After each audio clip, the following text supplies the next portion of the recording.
போடி அப்பல வணக்கம் அண்ணா எங்க அம்மா திடீர்னு ஒட்டி நான் பொண்ணோம் எப்படி கூப்பிடணும் மாமான்னு கூப்பிடணும் வணக்கம் மாமா வணக்கம் மேமே அடி வாய அப்புறம் ஜிலே போய் உள்ள இருந்து கூப்பிடு எங்க இருந்து உள்ள இருந்து வணக்கம் மாமா அம்மா ஒரு அவதார ஆடி எடுத்து போயிருக்கோம் வணக்கம் பெரியவரே எனக்கு பெரிய வேறன்னு ஊருக்கு எப்படி தெரியும் என்னை விட வயதுல மூத்தவன்னு சொன்னியா அது எப்படி முத்தனை வேறன்னு தெரியும் படப்பட பிஞ்சு படம் வயசுல மூத்தவரே வயசுல பெரியவரே அப்படின்னு சொன்னியா சரி என் அழைத்த காரணம் இல்லை தூங்கு நான் போய் தூங்குறோம்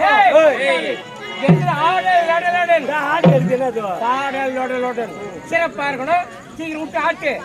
கையும் காலும் தாராளமா விட்டு ஆடு